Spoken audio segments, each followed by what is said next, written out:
The purpose of jargon is to use words that have a very definite meanings.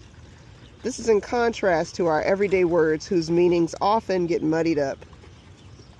A good example is the word reinforcer rather than reward. A reinforcer is a reward, but a reward implies something that is considered to be good by the giver and hopefully by the recipient as well. Reinforcer, on the other hand, is very specific. A reinforcer is good because the recipient considers it good and because it serves as pay, and that it makes the recipient do something to receive it. If the recipient doesn't do something to receive it, it is not considered a reinforcer. That was the inspiring words of Pamela J. Reed, PhD. My name is Tiara Artis. I am a Canine Good Citizen Evaluator and dog trainer located out in Hyattsville, Maryland. And that is my beloved employee, Felicity Artis. Together, we make up Tiara Speaks Dog, LLC. So what does speaking dog mean for us? It means making learning easy and enjoyable for your dog. So we've decided to create a series for our beginners to learn about how their dog learns. From left to right, we have Felicity Artis, July Kaddish, and Kinsley Reedus, and they are going to take us on an adventure through this jargon chapter. Now, jargon is, of course, the technical terms for things that we already know about. So, to help you along memorizing these words, hopefully, we'll be able to give you some pretty good visual representations of what each of these words are. There are 9 new words to learn. You ready? The first word is a synonym for learning that it means the exact same thing, and that word is conditioning. Ding, ding, ding. Conditioning means the same thing as learning. So when you hear someone say a conditioned response, just understand that that means that it is a learned response. Whoa, what a wild behavior. The second word is behavior. And a behavior or a response is any action performed that can be observed and measured. Let's see that again real quick.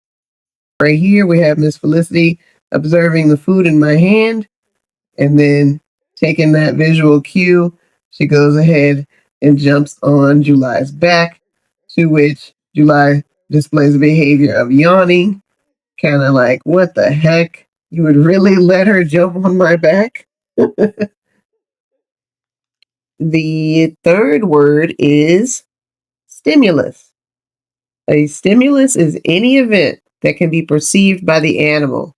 It could be visual, auditory, tactile, or a smell, etc.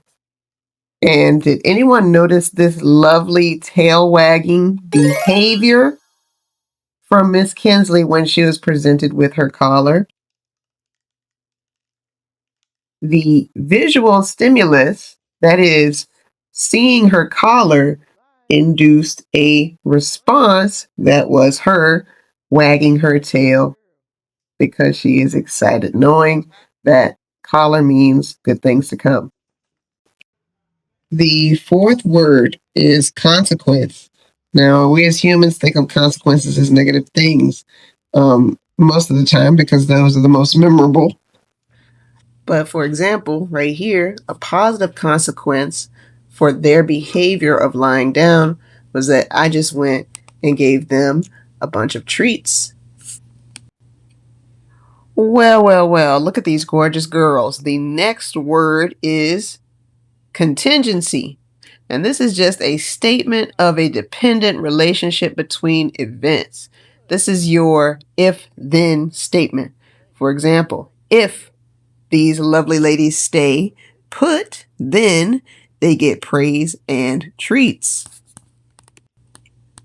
In other words, if they perform well, then they get their treat.